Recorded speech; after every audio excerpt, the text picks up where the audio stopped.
If you guys didn't know, I'm a huge fan of the YouTube channel, The Diary of a CEO. I think he has one of the best podcasts out there, the flow of his podcast, the pacing, the questions.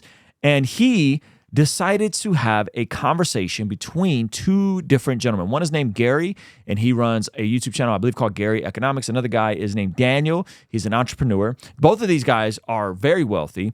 And the podcast is titled Emergency Debate. They lied about the economy recovering. Now, I think there's a lot of practical wisdom and value, but I think deeper, there are two polar opposite perspectives of the world and how things work in the world today. And I think if we pay attention, we listen, we extract some of the practical stuff, I think there's a lot of good here. But more importantly, there's a lot of, how do I say this? Is exposing the right word? Like the exposure of a flawed mindset and conclusion of the world, even if the presuppositions are all true. Okay, so we're gonna get there. Might be some profanity in this. Explicit. Let's not pretend that these creators are the sole reason these companies are valuable. Sure. You know, and what we're talking about here, So this is Gary, Gary's Economics. He's talking about companies and their founders and all that sort of stuff. Why are you smiling? So he's talking about companies and their founders, and he has a big YouTube channel, right? Yeah, he's like 1 million subscribers. Yeah, bigger even since being on here. I think he was at 800K when he was on Diary of CEO. Does he do like a faceless channel? No. Oh, okay. I wasn't sure. No, go ahead. I was a trader, okay? And I'm worth millions of quid, and you know now that is just assets. I just own the assets. I own the assets, and that will grow, and it will grow, and it will grow, and it will grow, and that will squeeze out and squeeze out and squeeze out and squeeze out our viewers. And I'll give that to my kids. They don't even need to work. They wouldn't even have to work. They could just live on. I could live on off the wealth.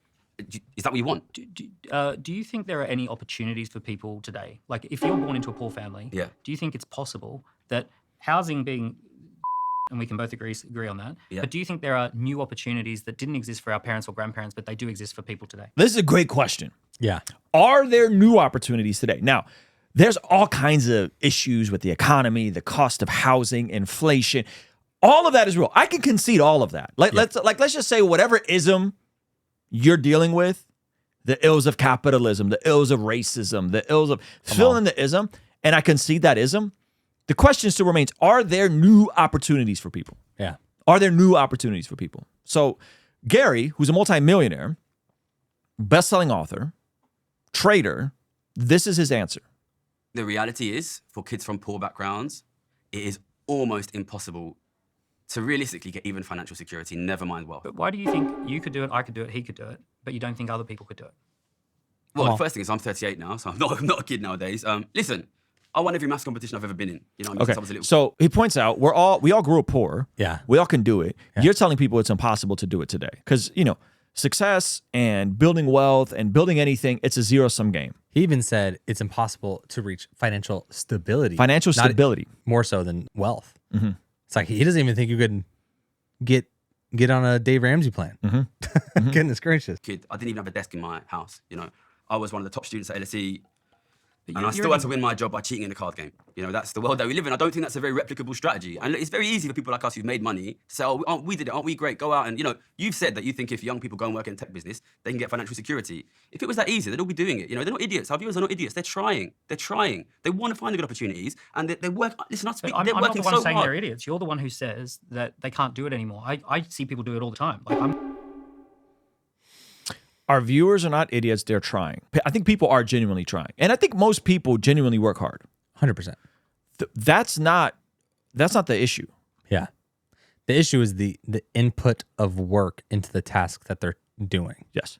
It's usually bad. Working in entrepreneur. People from poor backgrounds. But then why are our viewers? You think all of our, if it was that easy, why is everybody not doing it? I'll tell you why people aren't doing it. We went through a schooling system that taught us how to get an office job. Okay. Right? We went through a schooling system to prepare us for a world that doesn't really exist anymore, which is the Industrial Revolution world. Come on. And you have to go through a process of figuring out how it really works. So what I see is most often the people who do really well financially who are young, they dropped out of school, they dropped out of university, they started learning how to do things by doing their own research. They start their own business or co-found a business. They take a very alternative path. Okay. So Gary's presupposition, by the way, which he believes, he goes through compound interest on a video of his, and it was very difficult for me to get through because he says you can't start investing young because you're going to go to college and you're going to get into debt and you're going to have a car note. So therefore, you won't be able to invest $100 a month. Yep. Ignoring the reality that, okay, well, if someone would have started investing $100 a month in the S&P 500 20 years ago, would they be a millionaire today? Yeah. Yes or no? Right? Forget the math. you have to start with debt. You have to start defeated. You have to start with all these issues that are holding you against. And Daniel, rightfully so, is pointing out that in order to be successful today, you have to deprogram yourself from the constant indoctrination that you need to be ready for an industrial society, an industrial economy. That's not it anymore. That it's over. It's done. We're in a different time right now.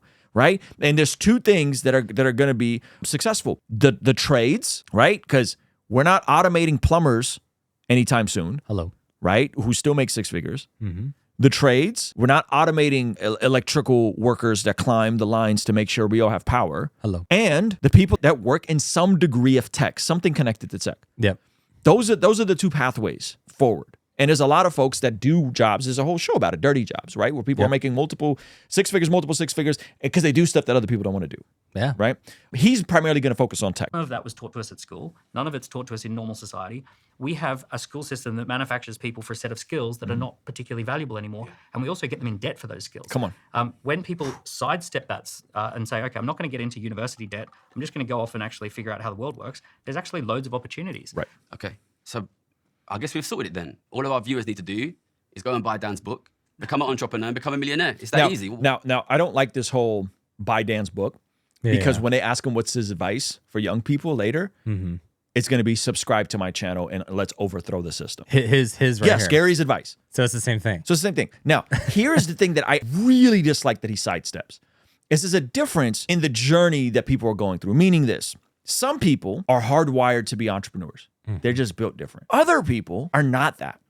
The pathway is to figure out where you fit within this new economy that many of us are in. Meaning this, some people are much better off going and being an entrepreneur in someone's business by having skills that add value to their boss and to the company they're in.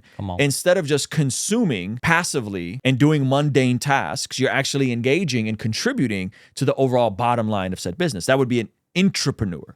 Other people might discover that they're not good entrepreneurs. They don't like working for someone.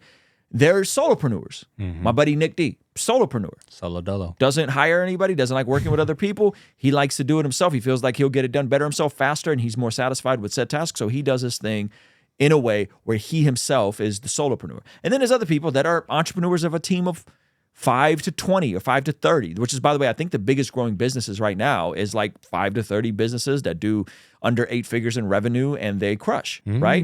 Yeah. And then there's people that are like, hey, I want to scale a company and build a thing with hundreds of thousands of employees.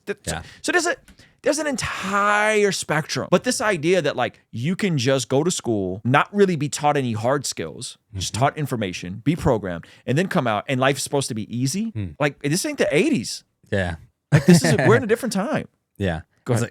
God forbid there's a level of risk taking and innovation that the individual has to do to attain wealth nowadays. Right. It's like he just wants it to be as simple as it was 50, 60 years ago, which even back then it wasn't simple. Right. Like when college was new, that was probably a kind of a weird, risky thing to do. There was only a really small sweet spot of time in which, like in the grand history of things, in which college was a real good, stable path that was widely accepted at the same time. Sure.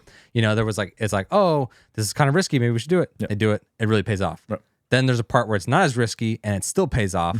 That's that sweet spot of time. We're past that. Yeah. You know what I'm saying? Yeah. And this is the sucky part, is there's going to be people that are always going to want to do stuff that doesn't generate value, quote unquote, value to the GDP. Teachers, right? Social workers, like those jobs still need to be done. Yeah. And it sucks that those people who are, man, I really want to go teach elementary school kids. If that's your heart and your passion, you're probably not going to make a ton of money, right? Like it sucks that that's the reality that we're in now. Yeah. I would want teachers to be able to live comfortably and make a good income. That doesn't mean that their skill of teaching can't be transferred to something else that could generate them more revenue.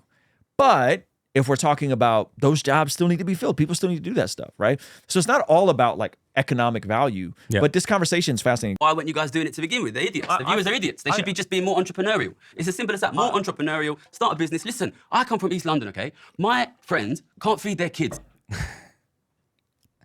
Just can't. More entrepreneurial, start a business. Listen, I come from East London. Friends can't feed their kids, okay? And if it was as simple as going out and being an entrepreneur, I can bet you they would do it. He's not saying everyone should be an entrepreneur. Yeah. Like, that's a straw man. Like, no one's advocating for that. Yeah, seriously. My gosh. They would do it. I'm sick of multimillionaires telling kids who can't afford to turn the heating on, you just need to be more entrepreneurial. It's sick, Dan. It's sick. But this gives people mental illness. It gives people mental illness. Tell them the truth, okay? Your older generation, we took the opportunities, and now it's almost impossible to get out of poverty. And Almost impossible.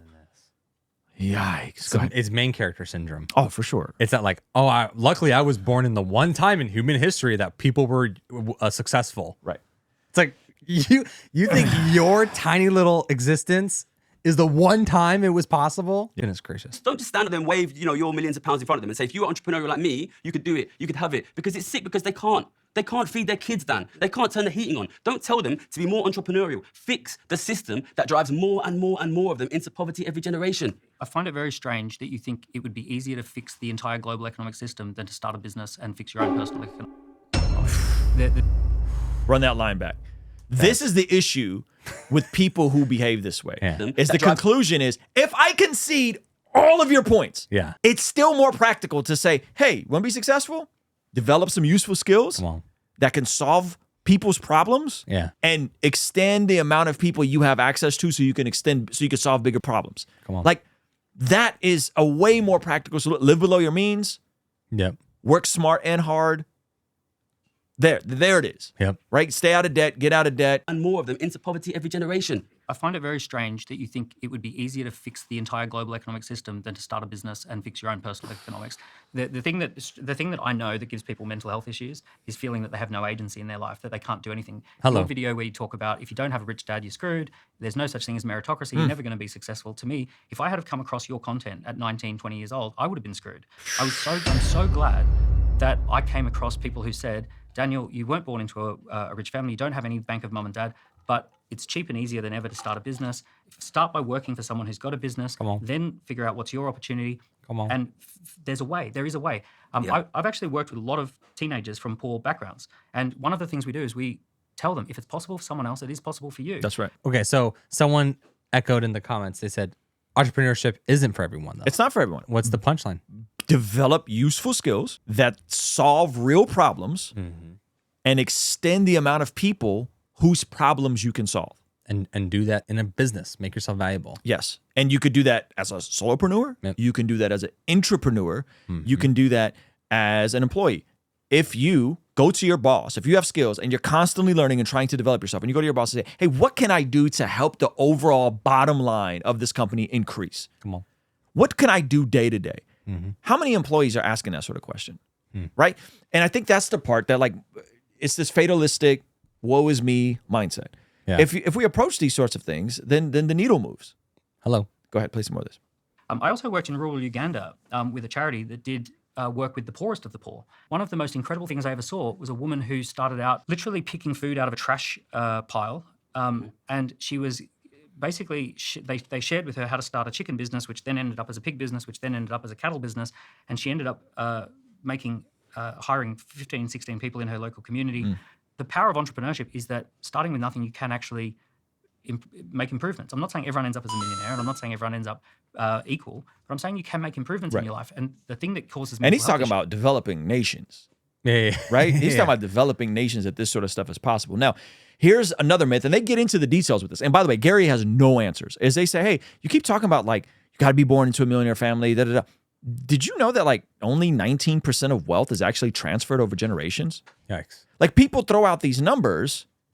Oh, well, my kids are competing with millionaire kids. And most millionaire kids never keep the millions. Hello. That's a fact, like a statistical fact. The vast majority of billionaires and millionaires are first generation rich, meaning there's nothing inherited. So most millionaire kids end up squandering it. Like, that's the truth.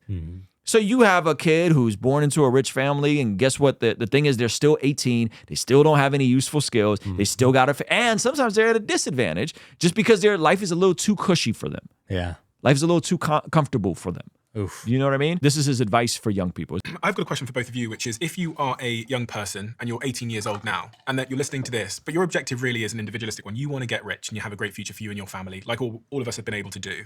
What would your advice be to them, Gary, at this moment in time? When I say rich kids are at a disadvantage, I'm not talking about for their comfort and their stability. I'm talking about they're at a disadvantage sometimes to actually maintain the said wealth that they've got. So 19% of wealth actually gets passed down. Do you understand what I'm saying? So I'm not saying that they're at a disadvantage because yes, if you have stability and you have a roof over your head and you have a healthy family, so on and so forth. The issue is it doesn't get passed down. There's this myth of generational wealth is just that, it's a myth. Yeah. Most wealth is developed within the lifespan of said person who's trying to acquire and attain wealth. This is such a hard question. I know Dan's angry at me for what I put in my video, how to get rich. Somebody came around to my house and asked me this the other day. Obviously, I get asked it a lot because, stupidly, I'm very public about the fact that I'm rich. What I did is not replicable. It's not. I'm sorry, but it's not. People always say, why don't you teach me to trade? Like, it's hard. It's hard trading and it's dangerous. And I think a lot of young men are getting sort of sold into trading and becoming gambling addicts.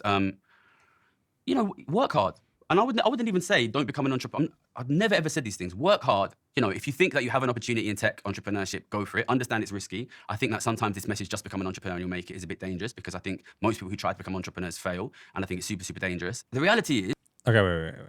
And I know we haven't got to the punchline yet. But so far, his answer is work hard and get into a booming industry and maybe be an entrepreneur. So his answer... So the solution is the same. Regardless on how bad the system is, that's kind of what? We arrive at the same place. It's like, okay. You're just whining about the system that you can't do anything about. Oh my goodness. Right? That's funny. Versus giving people practical wisdom on how to function within the flawed system that we're all built in, which, by the way, though it's not the raging 50s and 60s, is still 100 times better than your great-great-grandparents. It's still 100 times better than antiquity. It's still 100 times better than a Bronze Age. Yeah, you're not getting drafted into a war. Right. Maybe Dan won't like this, maybe you won't like this.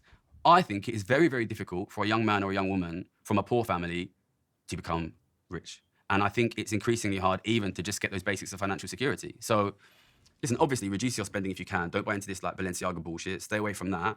How about avoid student loan debt at all expenses? How about avoid getting a car note at all expenses? How about avoid going into consumer debt at all expenses? How about live below your means in a scorched earth mentality and start until you start making a little bit of money? Work hard, study hard, try to get a good job, but also understand we are shrinking the seats on the lifeboat. That's what we're doing. We used to allow 50% to be secure. Then it's 40%, then it's 30%, then it's 20%. You've got family in Nigeria. If a young person from like Shantytown in Nigeria came to you and said, Stephen, what can I do to get rich? You would have to say to them realistically, listen, you are in a difficult situation here.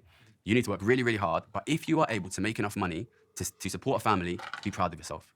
What I would actually say to them, so yeah, I have got family in Nigeria. For people that don't know, I'm by the way, half Nigeria. They miss that he literally comes from poverty in Nigeria. That's really funny. Go ahead. I would say to them that knowledge is really your life raft.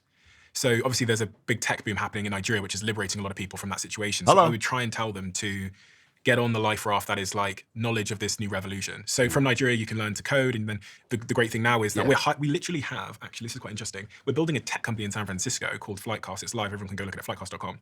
And the lead developer, and Guess Radar, the lead developer of Guess Radar is a Nigerian guy. But how many of those jobs in the Nigerian tech sector are going to kids that grew up in the shanty towns? I have no idea. Because I worked in, people ask me, tell me how to do what you did, all right? I worked in Canary Wharf. It's in East London. I could see the building from my house growing up. There was not a single other kid from East London the whole time I was there.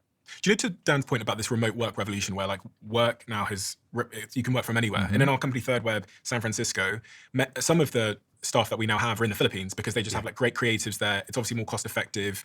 Isn't this a huge part of what's going on in our economy, this digitalization and this remotification of work? It is.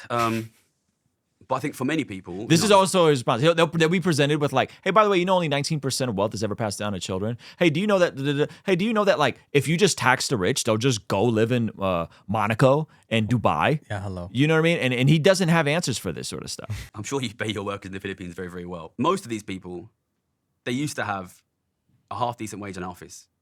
And now they're locked in their bedrooms, barely paying the bills. Yeah. In the Philippines? Not in the Philippines. The Philippine guys are balling out of no, control. I'm saying the Philippines is booming at the moment. Yeah. Like, So you think the average person in the Philippines is living a luxurious life? what's happening at the moment? Do you think the average Not person in the Philippines is living a You see the standards? Luxurious life. Yeah. Who said you need to live a luxurious life? What are these expectations? Luxurious life. What? luxurious There life? is this thing called remote foreign workers, and this is a huge boom. And the economic So boom. the kids should move to the Philippines then. It's great. You get A lot of people do move to the Philippines. People that don't got responsibilities or anchors go live as, what is it called? Expats, I think is the technical term. Is it really? In cheaper countries so that they can keep their expenses down and make remote work, sometimes working 2 remote jobs. That happens. I wouldn't do it. I wouldn't do it. quality of life in the Philippines. A lot You of know, when I people- looked at the slums of Manila, they should just get jobs. I don't know why they're not getting the laptops out. the The poverty in the Philippines is horrific. Listen, the Philippines is a It is, beautiful yeah. country, an amazing country. I love the Philippines. I've been a money's number of flowing times. in there at a rate that's But never what been. is the life like for your average Filipino? Well, would you agree though that their economy is just getting flooded with money at the moment? Like money's flowing in there. Money is flowing in, but it is not giving a good quality of life for your average Filipino. That's not true. Remote foreign workers. Well, we can. Remote, They did like a fact check. In 2023, the national poverty incidence among Filipino families was recorded at 10.9%, equating to approximately 2.9 million families who did not earn enough to meet basic food and non-food Remote needs. foreign You can workers ask our can- Filipino Yeah, viewers to tell us what- they basically community notes him. Yeah. You know, like remote foreign for the workers average. can actually often support their we can entire have a look. family. I don't know what the average wage is in the Philippines. Just to bring it back to this point, though, so I wanted to know from Gary. He said, "Work hard." If you're a young guy listening to this now, I was reading this really interesting article yesterday from I think it was from a major newspaper talking about the lost boys, and it goes to show that I think it's 1 in 7 young men that is at a working age now are out of work. So there's lots of talk around young men in particular and how they're struggling. You'd say, "Work hard, Gary." You'd Work say, hard, no Balenciaga. But the big No thing Balenciaga. is recognize the notes. situation that you're in, and I would encourage them to support my work and follow my channel because the lifeboat is shrinking. And trust me, Work hard, no Balenciaga, and watch my channel and support my work. So Gary's gonna get rich by telling you you can't get rich, Yep. and you guys need to go subscribe to his channel, support his work. And like, come on, bro. That's not great. Didn't he just use that as an attack on Daniel? Yeah, he did. He said, buy your book, huh? So they just all need to buy your book and be more entrepreneurial. This is great. Can't make this up. So anyway, I wanted to highlight that because I think this is a conversation that's way more prevalent, and so many people are okay with the mentality around this sort of stuff, right? The mentality around this sort of stuff, I think, is often what keeps people stuck. And there's also real systemic issues, and there's also real challenges, and there's also real disadvantages, and there's also real things that may or may not ever change from a society standpoint. That doesn't change the reality that all of us can develop ourselves and become more useful and build more relationships and be consistent in whatever it is that's in front of us. So I think the stuff that Gary's peddling, I honestly find it very dark. Like, I think it's very dark. And Daniel rightfully pointed out that one of the biggest issues with people who have mental health issues is that they have a lack of agency. They don't think they have control. And so if you don't have control, then what's the point of it all, right? And you know, this nihilistic, the world's going to hell in a handbasket paradigm, I think could be very harmful. And especially as a follower of Jesus, like, man, it could be hard, and we know we'll have trouble. But goodness gracious, do we have it better than the disciples? Goodness gracious, do we have it better than some of the early church and some of the martyrs? And so if you just think about it from that perspective, just from the perspective like, hey, as a Christian, no one's trying to kill me because I'm a Christian. And I remember being in a country where someone tried to kill me and my family because we were Christians. I grew up as a refugee in Azerbaijan, Baku. Just that reality that I was an Armenian Christian in Azerbaijan, Baku, and there was the pogroms of Baku in the late 80s. They are trying to kill us. Just the fact that I'm not there anymore and I'm here, to me, is already a big level up. And so how much of this is just perspective? Just having a framework that, like, hey, I could be one of the folks in the Congo that was killed recently, right?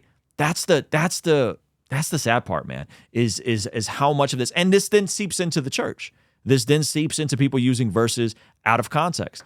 This then seeps into not looking at the scriptural holistic passage of a righteous man leaves an inheritance for his grandchildren, right? That he who was faithful with little will be faithful with much, right? But live below your means. have a budget for your plan as the Lord permits, right? Have a plan, but ultimately God's in control. These are the sorts of things that I think are creeping into certain Christian streams and then weaponized with removing all the historical context of when the scriptures were written, who the scriptures were written for, what was the actual socioeconomic tension and oppression were the disciples living under, and we don't live under those same things today. We live in a very different reality today, in a very, I would argue, a more and more Christian-friendly environment today, and that ultimately we can use the opportunities that are afforded to us so that we can further the kingdom, so that we can take care of our families, so that we can take care of the widow and the orphan, so that we can be a blessing to the outsider. The fact that people compartmentalize this and see this as something that's icky and dirty and over there, I think just does a disservice to their own potential that God made.